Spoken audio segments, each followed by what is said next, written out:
month long, we're showcasing some of the different ethnic groups from all over the world that make up San Diego's large Asian American and Pacific Islander community. 58,000 Vietnamese Americans call San Diego home, making up more than 13% of our AAPI population. CBS 8's Heather Hope shares some of their incredible stories of survival. Overcoming incredible odds, we hear from 3 former Vietnamese refugees who wouldn't let poverty, a communist regime, or lack of education stop them from coming to San Diego and achieving the American dream. For the boat people, refugee, we all share very similar stories.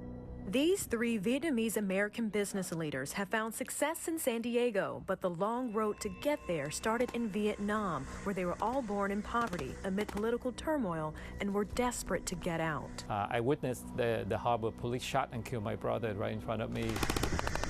After the Vietnam War, Jimmy Tai was just a teenager when he tried to escape 15 times. But I'm determined, so I told Mom, if none of them want to go, give me a chance to keep going and keep trying. Jimmy says the dream of going to college motivated him to continue to flee by boat. You try to survive, the 20 years old rickety boat in the middle of the ocean. And that's why I went so many times. Went out there a couple of days, the boat just completely, the engine just stopped.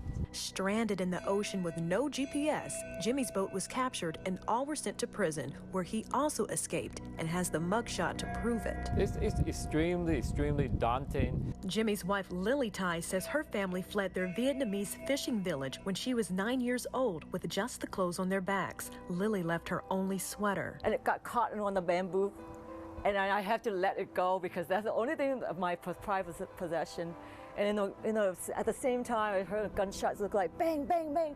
Lily's family was chased by police until they made it aboard a boat to China. I got seasick. I still have motion sickness to today, and I vomit, I eat, and everything in that hole for 2 weeks. Mindy Fokel's father was a South Vietnamese officer until 1975, when communists detained him in a re-education camp prison for 7 years, leaving Mindy's family on their own. I was growing up poor too, with my sister and my mom who worked every day to support us. Mindy made it to America in 1991. Jimmy arrived in 1984, and Lily came in 1981 after surviving several months in a Hong Kong refugee camp filled with prostitution and gangs. At a young age, I learned very quick and fast how to fight for my spot to cook for my family.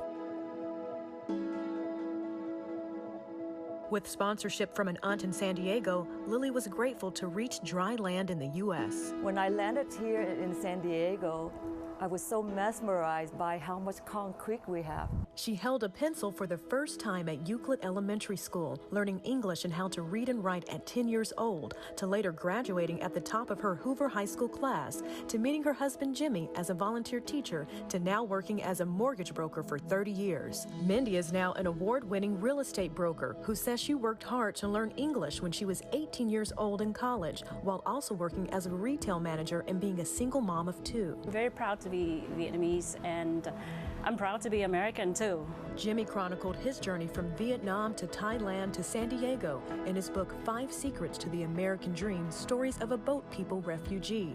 He went from being a janitor at Miramar College to the vice president of a Fortune 500 company who now builds schools in Vietnam and Cambodia. To me, there's no better statement to describe America as the land of opportunities.